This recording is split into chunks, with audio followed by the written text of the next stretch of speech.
down on your Twitter feed. Apparently, you might see that. But for right now, we got a little one-on-one on a Saturday night. Thank you for bearing with us a little bit this evening and hanging out. Yeah, no problem. What's going on, man? It's apparently so. What we found out today, for those of you who might be new to this radio thing, we used to do this in a way more janky manner years ago, Hmm. and you were one of our first guests, I Oh, think, in the really? attic. That Yeah, was one like of the first. Dang, I think that's that was like crazy. maybe the third time we ever attempted to do radio. I'm not even gonna pretend Mm. like we were doing it well at that time, but Yeah, it was me, and then Logan came up. I don't even know if Logan Cage, is that what he go yeah, by yeah. now? Is that what he goes by? Logan again. Oh, he's back Yeah, to yeah, just yeah. He's back Logan. to Logan. He went in the Okay. Lauren phase for a little bit, came back. Yeah, I Yeah, remember that. I remember that. Yeah, but he was the other guest, and I remember he came up there, and like I met Welby from These yeah, Days yeah, and yeah. all that. Yeah, yeah. We had the whole crew going. That was back at the old house in the attic. Now we got a little different situation. We're a little further south, but Yeah. same vibe, same things. You've come a long way in that time. Yeah, You've been doing a yeah. lot of things. What was Which that? is it feels weird to hear that and to say that just because like in the past 3 years I've put out a little bit of music, but I haven't really put out too much. Well, I mean, let's get into it. That's a great Yeah. segue. We got a lot to talk about on that side, so it's perfect. Yeah. I mean, when you say that, like, I always discern between like Chicago art. Nah, I hate saying that. Like, I'm too much a hometowner sometimes, but like, with like Chicago artists, or artists I appreciate, like they don't make albums just to make albums. We were having this Hmm. conversation before the show. Like, you seem like every time you make an album, you put something out, it's very efficient. It's very like Hmm. I've said that about like Tierra Wax, like minute long song thing she did. It was efficient. Hmm. It was very dense. Like you seem like when you put something out, it means something. Yeah. Um, a mixtape is God intended. Yep. Take me through the process of getting to this point right now. So, I mean, it kind of started off last year. I had a beat from a guy named Golden Beats, and he lives in Portland. He's from Seattle. Shout out to Golden Beats. He and I are actually my next project through the label that's kind of distributing the mixtape or the physical copies of it. Machine Wash, who's Okay. been really shout out to Machine Wash Records. Shout out to K. Shout out Alex. Shout out Alex. Shout out Sean Doe. Oh, nice. Where Yeah, they at? Was that yeah. here in the city? Yeah, that's in Chicago, and they're Alright. all kind of dudes from like an older generation of Chicago hip hop. But yeah, I mean, basically what they did was, or what happened with the mixtape. I got a little off track. What happened with the mixtape was, I had this beat in my email from Golden Beats, and I just wrote a rap to it. I was on spring break from my job. I'm a teacher, and so my goal was to just write a mixtape while I was on break. I was inspired. I was caffeinated. I was on the bus, and I was like, "All right, cool. I'm just gonna sit down and write." And so one of the things that I wanted to do when I was sitting down and writing it was I just wanted to write like a whole bunch of raps, like just a verse to a different beat a day, just so I could stay sharp because I'm working every day, so I don't really necessarily have the time to like sit down, write 3 songs or 3 verse songs, you know. Yeah, like you got to kind of do. I feel you though. Like on the writing side, like as I've gotten older, I found that I write in pieces more than I used to. I used to be like a one sit down thing, and now it becomes like a put it away, come back to it type of thing. Yeah, I mean, you just have more things taking up your time and taking That's up true that too. Yeah. energy and taking up that space. So, what I tried to do, there's a guy who mentored my mentor, who's a poet, who said, I try to sit down and even if it's only 3 or 4 lines, I try to write every day. Yeah. And so when I heard that, that's when I tried to challenge myself to like write a 16 a day. So that was one of the first 16s I wrote, and then I just kind of went through the instrumentals on my phone and was putting things together. And there are some beats that I like that are more contemporary. There are some beats that I like that are kind of older. And so just from that one verse, from writing it, it kind of led to me writing verses to a bunch of different beats that I really liked. So like the 4 p.m. in Calabasas beat by Drake, which I really love. Yeah. Yeah. The Clarity beat by Nipsey Hussle, Problems by Black, and then some of the older beats, so like Goodie Bag by Goody Mob, and a few of the older joints, and I just tried to write about things that I've been thinking about, things I've been going through, and then like do a little bit of the battle rapping thing, but in the bragging thing, but in a different way than how I'm used to do it. Like traditionally, my style as a rapper has been very like set up punchline, set up punchline, set up punchline, and then just trying to find different ways to basically show that I'm really good at rapping and talk about it, but where it doesn't sound pretentious. It could be a little tongue in cheek, a little self deprecating, and trying to do punchlines basically that aren't just metaphors and similes. And so I just sat down, I wrote It maybe took me a few months. I like looked back at all of the 16s I'd been writing, probably picked the best ones out of all of them, found beats for them, and then I went into 406 with Solar 5 from Sky Mob, and shout out to Solar 5, and then I recorded my parts for the tape basically in 1 2-hour session. And then I just went back, like I had them, and then I was listening to them. I went back, maybe made edits to like 2 or 3 verses, and then from there started the very long process of like showing the tape to people and just kind of gauging feedback, gauging their opinions, seeing whether or not they were messing with it or rocking with it. And then it seemed like people were warm to the idea of doing a tape like that. So I just tried to make sure it was as sharp as it could possibly be before it came out. I encountered Machine Wash kind of along the way. They were really into the idea, especially because it could kind of like generate a little bit of buzz for me. Sure, yeah. And then, you know, I'm going to be working with them on a few future projects, but this is the first one to kind of kickstart that. And then the first one to kind of re-kickstart my rap career, because I really feel like the last project I put out, the Damn Near Grown, was kind of like the end of an era for me as a rapper. And this is the beginning of a new one. I mean, it's just kind of like you know, I think if you listen to my material starting in 2007, I put out an album when I was 17 called One Eye Open. And it was kind of like similar in certain respects to the tone of this one, where it was like a lot of battle raps, some concept stuff, like very Chicago underground hip hop, like early 2000s style. And then from there, you could kind of hear me trying to wrestle with the idea of becoming a songwriter beyond just being a rapper for the next few projects. And Damn Near Grown kind of felt like a culmination of all of that. Okay, yeah, you finally like kind of put it, yeah, and just like we've been having that rocking on the radio. Like, I mean, that's been, when did that come out now? 2015. That's, so I was almost, gonna say 2015, but that felt too long actually ago. 3 years ago today. 3 years ago today. That's Hey, crazy. Go crazy. We did all right. Yeah. Our timing is decent. I know. Do you have an air horn button on the? You could just always go with that. You know what I mean? We needed Mars up here. People always have to remind me. I know I'm terrible with this Mars. It's all good. There we go. There it is. Yeah, there it is. There it is. We got So today is like the 3rd anniversary of it, but that's I amazing. didn't even think Congratulations on your anniversary. Thank you. Yeah. So just being able to have that be kind of the culmination of that, it feels really good, because now it's like, all right, cool, I can kickstart it. I can remind people how good I am at rapping while also kind of delving into some of the deeper stuff I've been dealing with. So like there's kind of this segment of the mixtape where it gets into deeper things, like, you know, I've lost family members, I've lost friends, I've lost teachers, I've lost students over the course of the past 4 years. And so like there are a few verses on the tape where I'm kind of talking about wrestling with that loss and trying to figure out how to cope with it, and trying to figure out how to not cope, like what not to do in order to cope with it. So yeah, I mean, it sounds like some growth. Yeah, sounds like a lot of growth. It is. So yeah, I mean, just this is the first time I feel like I'm really playing to my strengths as an artist and taking myself into consideration, and not necessarily fans or like trying to grow a fan base or metrics, you know, like likes and retweets and views and listens or whatever, and just trying to focus on, because I think if I'm doing what I do best to the best of my ability, then I think all of those things are going to kind of come along organically. And I think that's actually what this project is proving. That's real. And like, for those who might not be familiar with you out in the world of the internet and everything else, I mean, you came up, as you mentioned a bit, as a teacher. So some of the pupils that, like, you know, that people might know, you know, the Sabas and the and the Chances and things like that you've like overseen. You've been the guy.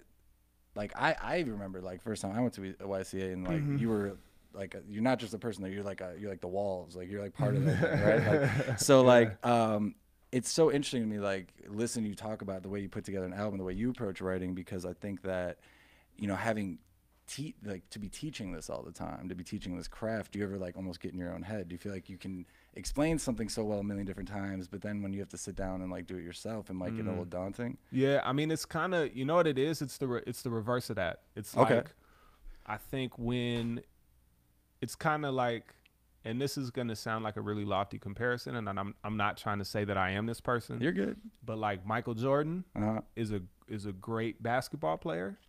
not a great coach. Right, yeah, Not a slapping great people on the front back of office the head. executive, like not a great team owner. You know, I think sometimes when there are certain things that come naturally to you as an artist or certain strengths, it's hard to be able to explain what they are.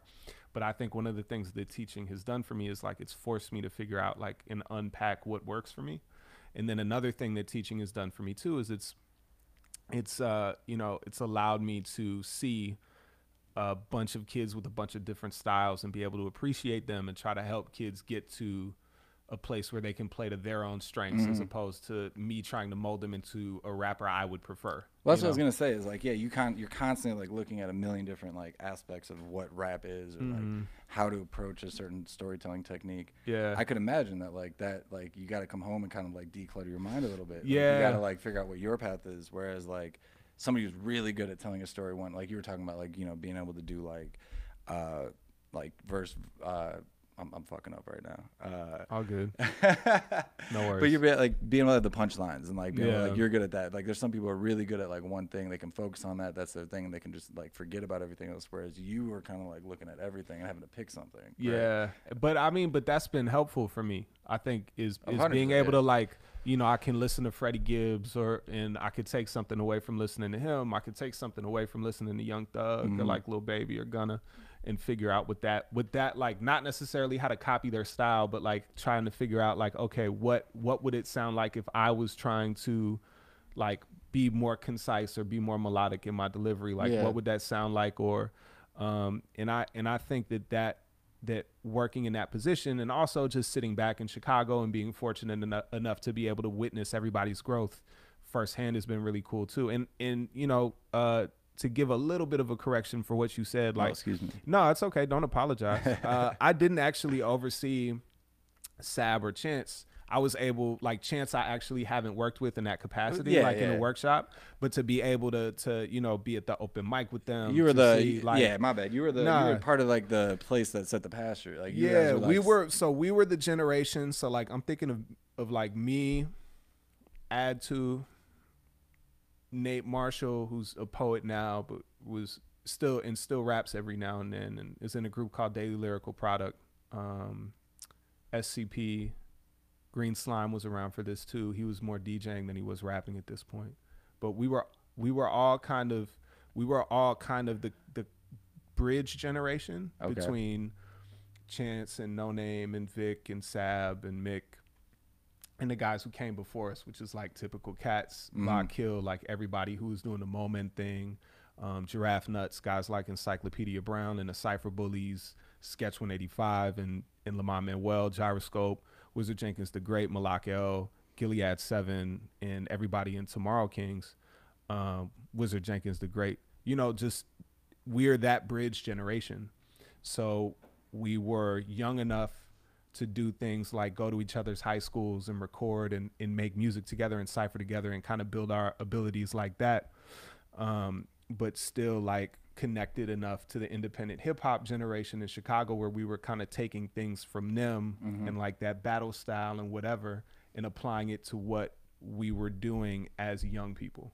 And I think ultimately we were the features on the open mic, but the actual open mic list would be way crazier than our features because Okay. you'd have like Chance. The first time I heard Nostalgia by Chance was at Harold Washington Library at the open mic, and he was like handing out, you know, 5 Day or I think it was 5 Day. I don't know. He was handing out some CD out. It wasn't 10 Day yet. It was some. It was feel like like he's been it handing was something out 5. ever It was since. 5 Day. Yeah, I think it was like the 5 Day CD. I remember getting it off of him and you know, hearing Nico Cigar rap or like read poetry, or hearing No Name rap or read poetry. And Malcolm London is the host, and you know Lucky X is on the open mic list, and Mick Jenkins is on the open mic list, and you know it's an open mic list that if it were a bill now would cost you like $50 right. to see at the very least. And that's Like, crazy, right? Like, yeah. What was it like for you to like participate in that? I mean, like, it's like, I don't mean to like, you know, misstate or anything like that, but like, you know, you know, I think like Kevin gets like, you know, Kevin's been talked about a lot, like with his book coming out last year and everything, and like, you know, he's been in the public eye, but like, you know, there's like a larger army that's behind him too. That like you guys have all really set the stage for everything that's happened. I mean, when you talk about, you can't talk about Chicago hip hop in the last 5 years without mentioning YCA, U Media, and the things that you kind of happened. What was your reason to want to like turn around and like that's kind of the opposite. We were talking outside about how competitive hip hop is, Yeah. and you kind of flipped it on its head with that situation, right? Like you went back and started helping people out, Right. and that's not the typical, I guess, but it's also what is giving our city like so much shine right now. So it's like, you know, it's a weird dichotomy between the two things. How do you feel about it right now? I mean, we're all students of Kevin. Like almost everybody I mentioned except for Ad 2. So like, you know, I was in Kevin's aesthetics of hip hop class. Like my first experience at YCA was Kevin taught an aesthetics of hip hop class when YCA was on Division by Roberto Clemente High School. And aesthetics of hip hop. So that's it was the most like Kevin Koval. Yeah, class. I know. But at the time, Hey, like Kev. it's like the mid 2000s. That's an amazing name for a class, though. It is, and that was what drew me to YCA, because I was in, you know, where I went to high school. It was like a very academically competitive high school, but they also were not like, just America in general wasn't open minded to the idea that hip hop could be educational, or that like or as an educational tool, or that hip hop had any real academic value. Sure, yeah. And so What year are you talking? I'm talking about, this is like 2005. Okay, cool. So I remember seeing that flyer and seeing aesthetics of hip hop and being like, oh, so this is somebody who's validating hip hop as an art form. And eventually I'm gonna answer your question. This is somebody who's validating hip hop as an art form and rap as a medium of expression. So I'm gonna go there. And I remember the first class I ever took with Kev, he played us Respiration by Black Star and Common. And that was my first time hearing that song. And I was hooked, like I was in. And then I remember, I think it was either that year. Yeah, I think it was that year. I told Kev, I was like, yeah, I want to teach a class. And he actually let me lead a workshop. And like, you're so like, and I'm I doing was the math. 15, You're like 16. Yeah, right. I was 15 years old, and he was like letting me lead workshops. And guys like, and people, not guys, but people like Kevin, Idris Goodwin, Felicia Rose Chavez, Krista Franklin, Tony Asante Lightfoot, people who, You know what's hold on, let me cut you off. You know what's crazy about that? I was in college and I had Felicia was one of my creative writing teachers. She's married to Idris, right?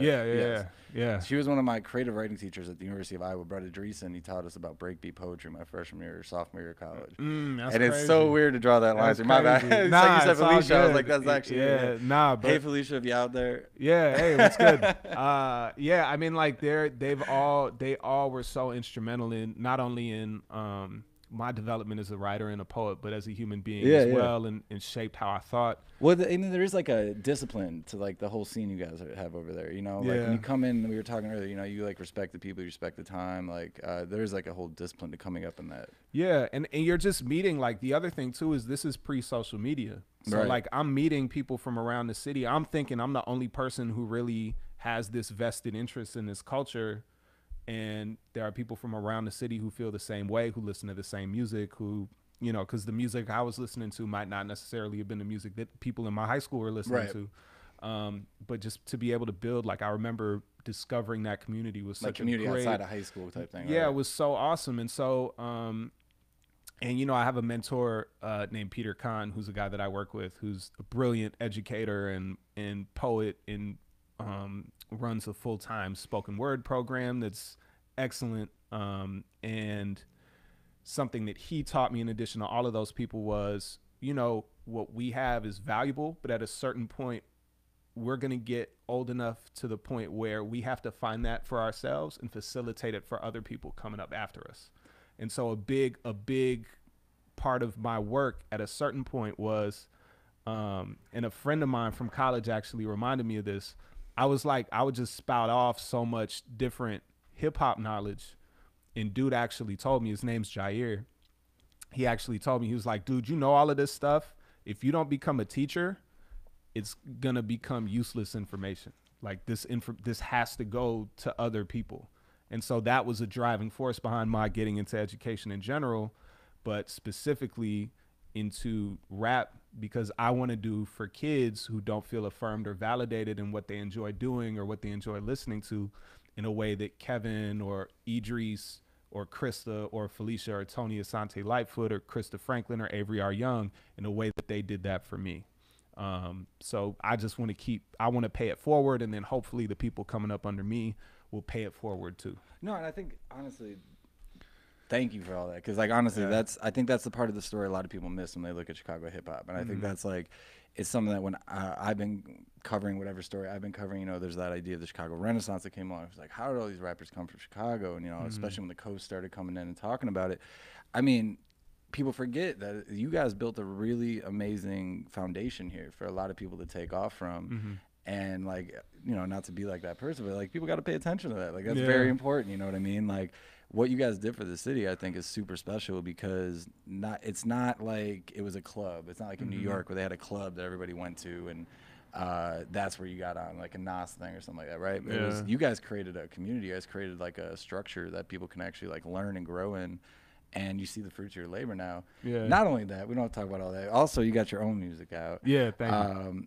And it's something like every time you put a project out, it's always playing. Like you can go on Miles Sauce Radio and see how often we're spinning this stuff. But I've always appreciated your honesty in the music, and keeping it to like the stuff. We were all having this conversation, Mars and everybody, off before we got started, and it was like, there's that sense of like that soul that kind of got lost in the early 2000s that like you've kind of been rocking through, you know.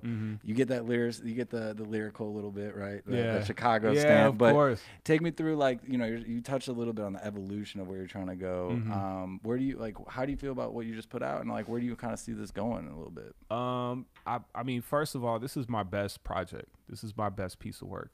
That's how you should always feel. Right? I know, but this is the first one that I listened to. I would listen back to it on a regular basis, and legitimately enjoy it as if I hadn't made it. Where before, even if my music was playing in the room, I'd leave. Because even if people were enjoying it or listening to it, all I would hear would be like the technical glitches. Or like, you hear everything. Damn, like I took this breath and I should have paused here. You know, like, or like I dragged this syllable a little too long. But this was the first one that I just kept coming back to over and over again. And so I feel like this is my best piece of work. And where I'm really trying to take it is like, I feel like, okay, I've developed this niche and this sound for myself in this lane. So really all I'm going to try to do is keep getting sharper at this. And I have a little bit of like the songwriting toolkit that I can pull from if I need it, I need to. And I never want to be stagnant. Like I always kind of want to be better, but I also want to make sure that what I'm doing, you know, like every time I approach a new song, I want to make sure that what I'm doing is right for the song and right for what I want it to sound like. Because I think in the past, I've taken into account like, all right, cool, Chance is super popping, Sab is super popping. What are they doing? How can I do that so I can reach their audience, when in reality, the type of music I make and the type of music I enjoy making might not necessarily resonate with that audience. Right. If I tried to make that kind of music like they do, because I can't, because they make that music really well because that's who they are. Right. You know, so we were talking about this like on the last show or with Mars and Kosh before they went on. It was like, I think we were talking about it with like Kanye or like people like anytime a Chicago person steps outside of like their authentic self, I feel like it's really obvious. I feel like people from like the coast, like East Coast, West Coast, they can kind of like put on a facade. But the second somebody from Chicago like steps outside of like who they are authentically, you can tell immediately. It doesn't come off the same. Yeah. And like that's something that like what you're talking about with the like the way you write and the way you approach it. Like, yeah, you can't really pretend to be somebody else. You got to just like find what it is. So what is it for you? Like, what would you put your stamp on that like you're really championing? You know, I think a thing that I've gotten a lot better at is just like really concise writing. I think I've gotten a lot better at delivery. I think I have a good rap voice, and I think I have a good, like I know what flows to use like in every song. Like I know what pocket is the right pocket for my cadences to sit in given the beat. I know when it's cool, when like I'm feeling a hook, like if I need to throw a hook in there, if I don't need to throw a hook in there, like I know how to do that. I know how to pick beats that I would sound good on, which is something that a lot of rappers don't do. It's something I was bad at. Like I was really bad at kind of picking beats that for like in the process of me making this tape, I was working on a million other projects, and some of the stuff that I was making, like some of the music, I would go back and I'd listen to the beats and I really love the beats, but I don't know what I would get stuck when it came time to write to them, or what I would write would sound corny or forced. And so finally I came to the conclusion that it was because I wasn't writing on beats that I that fit me. I wasn't writing on beats that I would sound good on. And it would like break my heart a little bit, because it's kind of like this is a really bad analogy, but it felt like when you saw your ex move on to the next person, and then it's I was gonna say, like, when you saw somebody with a pair of shoes that you just couldn't pull off or something. Nah, I never felt like that about shoes. So it was like, just feeling like that passionately, and like knowing that beat's super crazy, and then knowing that beat's gonna go to somebody else who probably will do like whatever is appropriate with it. That's why this analogy is so terrible and kind of sexist. I apologize, but like it really, that really was kind of like the feeling I got. And then at a certain point, I started hitting producers up and being like, you know what, like, I know I got this beat from you. You can use it for whatever you want. I don't think it fits me. I love this beat. That's like a grown-up thing to do, right? Yeah. Like, and I think that's kind of the theme of like we've been talking a lot is like the growth and the evolution. Like, you know, any artist can talk about growth and evolution, but like those little discerning moments, like this isn't for me really. Like, I'm gonna go this direction. Like, it seems like you've kind of at a point right now where you're like pretty definitively knowing where you're headed. Yeah, I mean, I accept who I am. I accept the type of music I make. I accept that the kind of music I make might not necessarily attract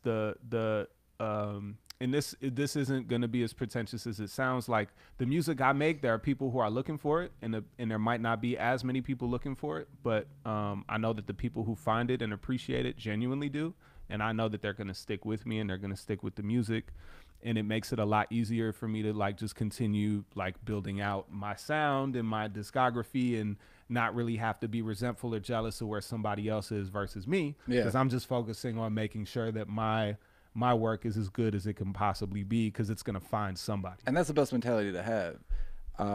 So no Chicago skyline tattoo across the forehead. Nah. I mean, that's the other thing too. Like, even being called a Chicago artist, like, I'm from River Forest originally. And I lived in Chicago for a little bit in my 20s, but I've lived in the suburbs for most of my life. I respect that. So I'm like around the Chicago scene, while also understanding that I've been privileged in the fact that a lot of my friends who are Chicago artists have had to go through a lot more to get to where they need to be. Definitely, and I've been able to operate at a remove for a long time and kind of study and like be isolated by myself and be safe and not have to worry about all of the other stuff that friends of mine have dealt with who are like dealing with trauma, or like everyday kind of like the day-to-day of having to live in the city and that kind of in those kinds of stresses.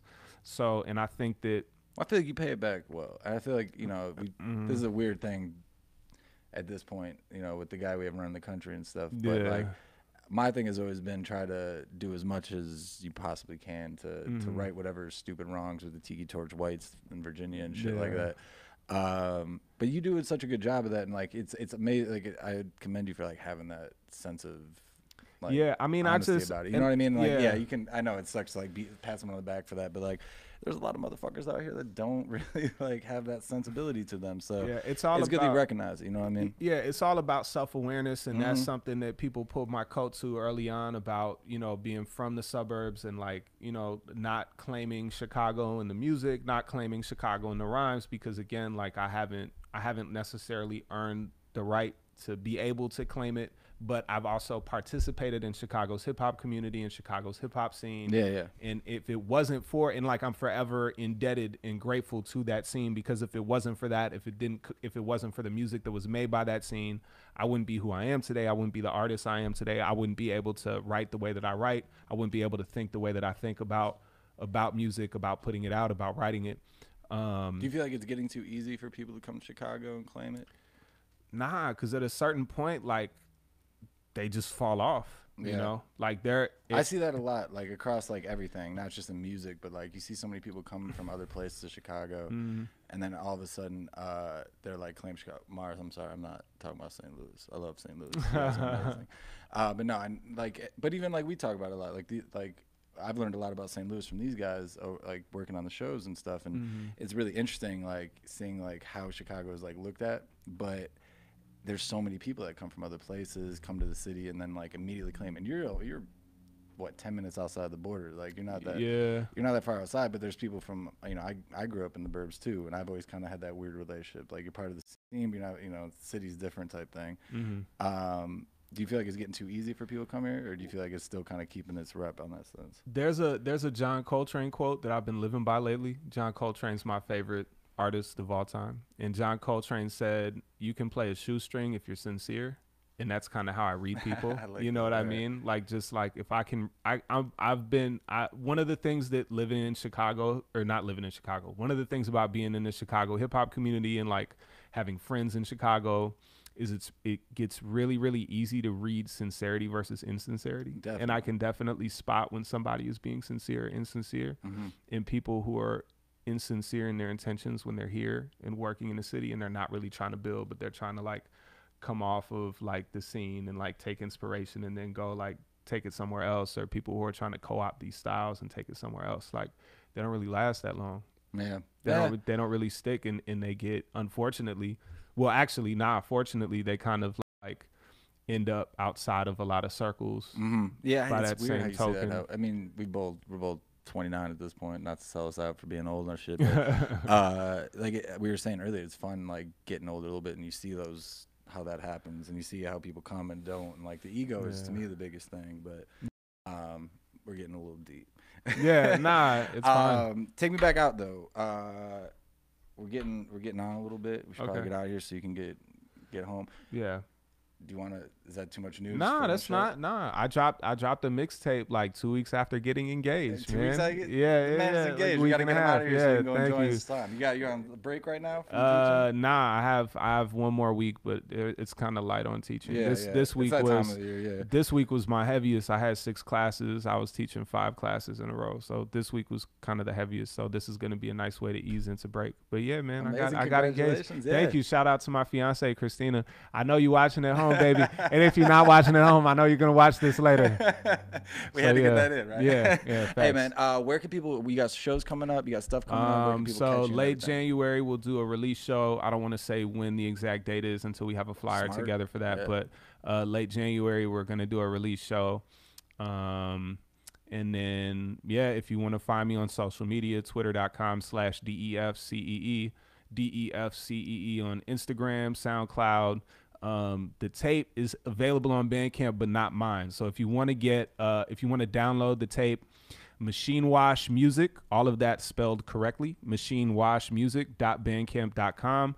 Also, we're selling limited edition physical cassette copies of the tape, which is kind of crazy because the first mixtapes I made were actually tapes from the radio, or like tapes. We were talking about that full like 20-year. Yeah, like from my CD collection. So Machine Wash, shout out to the team one more time, actually put out these physical edition cassettes. So if you cop a $10 cassette, you get a free download of the tape. Amazing. And you get an actual tape too. So you should definitely check that out. And then you go get a tape player, pop that thing in. Yeah, or it could just like be a centerpiece. It is in your coffee table. Nice, you know what I mean? Like a physical piece. Yeah. You can remind people that you too lived through the 90s. You know what I mean? Oh my man, thank you so much for coming on. Thanks for having me. Yeah, appreciate likewise. it. This has been Def C, Jay Krez, Mild Sauce Live, and make sure you go out and get the album and everything. And we'll be back again very soon. Thank you, man. Appreciate it. Thank you.